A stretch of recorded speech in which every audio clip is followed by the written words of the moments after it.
खूप खूप वर्षांपूर्वी हिरवळीनं नटलेल्या एका सुंदर जंगलात न्यू नावाचा एक देखणा मोर राहत होता.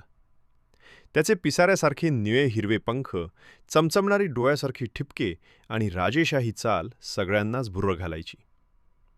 न्यूला पावसाळा फार आवडायचा. ढग जमले की तो आनंदानं जंगलाच्या मोकळ्या मैदानात नाचायला लागायचा. त्याचा नृत्य पाहण्यासाठी हरणं, ससे, पक्षी सगळे जमा व्हायचे. पण न्यू थोडा गर्विष्ठ झाला होता. एकदा जंगलात भयंकर दुष्काळ पडला. तलाव आटले, पाणी कमी झालं. सगळे प्राणी चिंतेत पडले. न्यू मात्र आधी स्वतःसाठी पाणी शोधू लागला. तेवढ्यात त्याला दिसलं, एक छोटंसं पिल्लू तहानलेलं रडत होतं. न्यूचं मन हललं. त्यानं आपला गर्व बाजूला ठेवला. उरलेलं थोडंसं पाणी त्याला त्या पिल्लाला दिलं. हे पाहून इतर प्राणीही एकत्र आले. सगळ्यांनी मिळून खोल विहीर शोधली, पानेफांद्या काढल्या आणि पाणी बाहेर काढलं.